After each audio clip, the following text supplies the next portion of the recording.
Sweet కార్న్తో చేసే ఈ corn rice చాలా టేస్టీగా ఉంటుంది. ముందుగా కూరగాయలను చిన్న చిన్న ముక్కలుగా కట్ చేసుకోవాలి.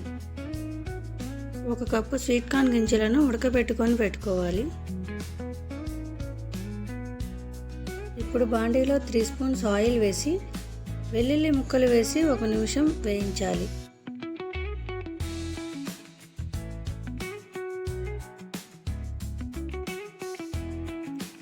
తర్వాత కట్ చేసి పెట్టుకున్న కూరగాయ ముక్కలను వేసి బాగా ఫ్రై చేసుకోవాలి.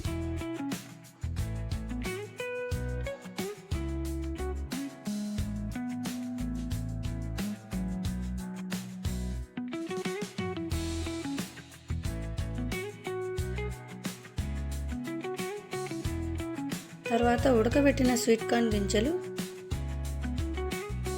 ఉప్పు వేసి కలపాలి.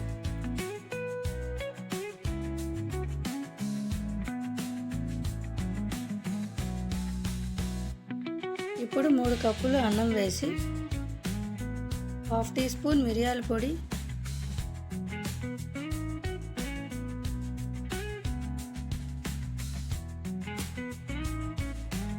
1/2 టీ స్పూన్ కారం వేసి కలపాలి. అన్నీ బాగా కలిసేలా 1 నిమిషం పాటు బాగా కలిపితే మన టేస్టీ కార్న్ రైస్ రెడీ.